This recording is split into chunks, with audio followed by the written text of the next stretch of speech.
وتقاعد الركراكي. مبروك مبروك المنتخب الوطني المغربي، مبروك سي طارق السكيتيوي على الانجاز التاريخي اللي هو كاس العرب. صراحه بينتي على انك مدرب كبير وتستحق التواضع. بعد برونزيه باري وكاس افريقيا المحليين اليوم كيجي الدور على كاس العرب، تستحق الصراحه، تستحق التتويج هذا. كذلك كنشكروا اللاعبين على القتاليه ديالهم في هذا الماتش هذا. اليوم شفنا كل شيء، تعصبنا صراحه، تعصبنا. شفنا اهداف، شفنا اخطاء، شفنا كل شيء اليوم في الماتش. شفنا الروح القتاليه ديال اللاعبين اليوم اللي تقاتلوا كانوا رجال. كنتمنى من السي وليد الركراكي ولا المنتخب الاول اليوم يكونوا تفرجوا اليوم فيكم، ياخذوا واحد الدرس وياخذوا عبره.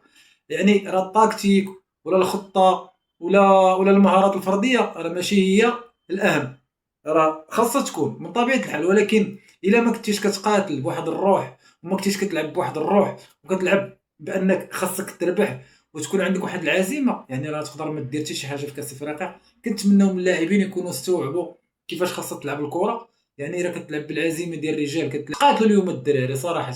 نتمناو المنتخب الاول يمشي في نفس الطريق ويجيب لنا كاس افريقيا. لما لا؟ لان كاس افريقيا منظمه في بلادنا، الجمهور ديالنا كاين الحمد لله، التشجيعات المتواصله ديما مغرب. ونتمنى ان شاء الله كاس افريقيا تبقى في المغرب.